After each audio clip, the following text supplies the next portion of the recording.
Hello student, कैसे हैं आप लोग। आज हम बात कर रहे हैं फर्स्ट ईयर हिंदी विषय में आने वाले प्रश्नों के बारे में। पल्लवन से आप क्या समझते हैं? पल्लवन की प्रक्रिया में ध्यान देने योग्य बातों की विवेचना कीजिए। पल्लवन से रिलेटेड अन्य प्रश्नों के उत्तर हमने पहले ही अपलोड कर दी है। आज हम जान रहे हैं पल्लवन की प्रक्रिया में ध्यान देने योग्य बातों के विषय में। तो सबसे पहले पल्लवन से आप क्या समझते हैं उसके बारे में जान लेते हैं। पल्लवन संप्रेक्षण संप्रेक्षण पल्लवन संप्रेक्षण का ठीक उल्टा है। संप्रेक्ष में हम किसी लेख, भाषण आदि को इस रूप में छोटा करके लिखते हैं। मतलब संप्रेक्षण में क्या होता है कि चीज़ों को छोटा करके लिखते हैं, लेकिन पल्लवन में ऐसा नहीं है। पल्लवन में चीज़ों को बड़ा करके लिखते हैं।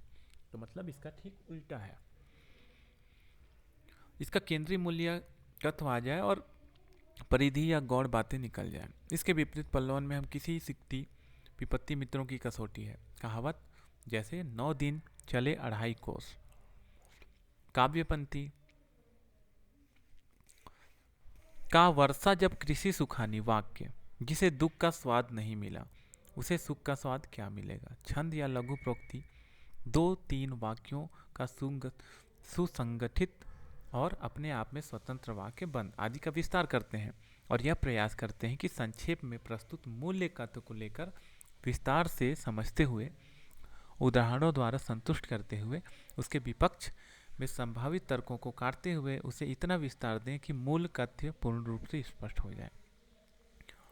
तो ध्यान देने योग्य बातों को जान लेते हैं। तो हम लोग कर रहे थे पल्लवन की प्रक्रिया में ध्यान देने वाली बातें। तो पल्लवन से आप क्या समझते तो उसका ये विस्तार था। तो हम लोगों पल्लवन की प्रक्रिया में ध्यान देने वाली बातों को जानते हैं। निम्नलिखित बातें हमें स्मरण में रहनी चाहिए। पहली, पल्लवन में मूल कथन का ही विस्तार होता है ताकि वह अपने आप को आयामों के साथ गहराई से स्पष्ट हो सके। दूसरा, पल्लवन में मूल्य कथ्य के साथ दूसरा कोई ऐसा कथ्य नहीं आना चाहिए जो मूल वाक्य जैसा हो अथवा उससे अधिक महत्वपूर्ण लगे और उसके आने से मूल्य कथ्य गौड़ हो जाए अथवा दब जाए। तीसरा, इसके मूल्य कथ्य को समझाने के लिए उदाहरण आदि दिए जा सकते हैं, किंतु यह स्मरणीय रहे कि वे किसी रूप में मूल्य तत्व के विरोधी ना हो। चौथा, विस्तार में जाते हुए पल्लवन में मूल्य तत्व के पक्ष में संभावित समस्त तर्क दिए जाने चाहिए जिससे यह स्पष्ट हो सके। साथ ही आवश्यकता अनुसार वे भी तर्क दिए जाने चाहिए जो मूल्य तत्व के विरोध में संभावित तर्कों को काट सके। पांचवा, पल्लवित सामग्री के अज्ञात सहज प्रभाव होना अपेक्षित है। इसमें प्रारंभिक वाक्य अगले वाक्य से जुड़ा होना चाहिए तथा अंतिम वाक्य अपने पूर्व के वाक्य से, बीच के वाक्य से अत्यंत सहज रूप से आगे पीछे के वाक्यों को जुड़ा होना चाहिए। अर्थात पूरी सामग्री में एक सुविचारित पूर्व क्रम होना चाहिए। छठवां, पल्लवन प्रायः एक बड़े पैराग्राफ के रूप में होना चाहिए। उसे उतना छोटा नहीं होना चाहिए कि मूल्य कथ्य ही स्पष्ट न हो, उतना बड़ा भी नहीं होना चाहिए कि वह निबंध का रूप ग्रहण कर ले। पल्लवन के लिए दिए जाने वाली सूक्तियों, लोकोक्तियों, वाक्यों, काव्य पंक्तियों आदि पर निबंध भी लिखे जा सकते हैं और लिखे जाते हैं।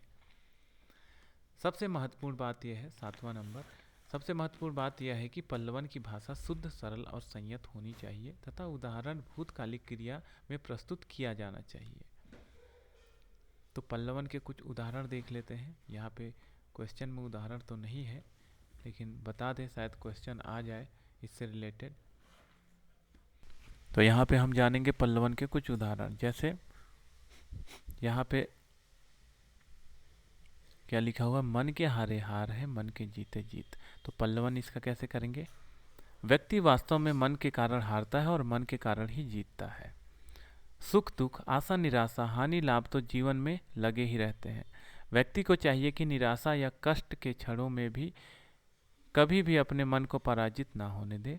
अवसाद के क्षणों में उसे धैर्य से काम लेना चाहिए और हर हालात में विजय के लिए प्रयास करते रहना चाहिए। वास्तव में हारता वही है जो मन से हार मान लेता है और जीतता वही है जिनका मन कभी हार नहीं मानता। एक बार असफलता मिलने पर दुगने उत्साह से भरकर अपने लक्ष्य की ओर अग्रसर होने वाले व्यक्ति अंततः अपना लक्ष्य हासिल कर लेते हैं। तो ये हमने मन के हारे हार है, मन के जीते जीत का पल्लवन देखा। इसी तरीके से एक और देख लेते हैं। होनहार बिरवान के होत चिकने पात, पल्लवन बनाते हैं इसका। बागवानी विज्ञान से संबंधित व्यक्ति यह जानने के लिए कि जो वृक्ष प्रारंभ से ही हरा भरा चिकना लहलहाता हुआ है, वही आगे चलकर श्रेष्ठ शक्ति संपन्न लहलहाता हुआ वृक्ष बनकर फूलों फलों से लद जाता है। जो सूखा सूखा रूखा रूखा बदरंग पौधा होता है, वह उतना श्रेष्ठ वृक्ष नहीं बन पाता। यही स्थिति मानव जीवन पर भी लागू होती है। जो बच्चा होनहार होता है, उसके रंग ढंग बचपन से ही दिख जाते हैं। वह अपनी बुद्धि, विवेक, शक्ति, सामर्थ्य, कार्य और व्यवहार के माध्यम से यह प्रकट कर देता है कि उसका व्यक्तित्व प्रभावी, श्रेष्ठ और प्रतिभा संपन्न होगा। यही वह स्थिति है जब कहा जाता है होनहार बिरवान के होत चिकने पात। इसी तरीके से और एक देख लेते हैं। पर उपदेश कुशल बहु तेरे, पल्लवन में इसको बदलते हैं। यह सूक्ति गोस्वामी तुलसीदास द्वारा रचित रामचरितमानस से ली गई है। तुलसीदास जी ने इस सूक्ति वाक्य में मनुष्य स्वभाव का वर्णन करते हुए बताया है कि जो दूसरों को उपदेश देने में बहुत लोग कुशल होते हैं, किसी काम को स्वयं करना बहुत कठिन है, पर दूसरों को उसे करने के विषय में बताना सरल है। इसी बात पर संकेत करने वाली तुलसी की पूरी अर्धाली इस प्रकार है। पर उपदेश कुशल बहु तेरे, स्वयं करही ते नर न घनेरे। एक प्रचलित लोक कथा इस पर पर्याप्त प्रकाश डालती है। एक चित्रकार ने चित्र बनाकर चौराहे पर रख दिया, साथ ही एक बोर्ड लगा दिया, इस चित्र में त्रुटियां हों उनका संकेत कर दें। अगले दिन चित्रकार ने देखा तो पूरे चित्र पर जगह जगह गुड़ा के निशान बने हुए थे। अगले दिन उसने उसी प्रकार का चित्र बनाकर वहीं रखा और पास बोर्ड लगा दिया, किसी को इसमें कमी मालूम हो तो उसे पूरा कर दे। चित्रकार ने अगले दिन पाया कि उसका चित्र ज्यों का ज्यों रखा है। तो इसका पल्लवन था ये। पर उपदेश कुशल बहु तेरे, स्वयं करही तो नर न घनेरे। तो आज के क्वेश्चन में हम लोग देख रहे थे पल्लवन से आप क्या समझते हैं। पल्लवन की प्रक्रिया में ध्यान देने योग्य बातों की विवेचना कीजिए, और इसके कुछ उदाहरण भी हम लोगों ने देखा कि पल्लवन किस तरह से की जाती है। तो इस तरह से आपका ये पल्लवन से रिलेटेड क्वेश्चन खत्म हुआ। आपको यह वीडियो कैसी लगी कमेंट करके ज़रूर बताएं। वीडियो देखने के लिए आपका धन्यवाद।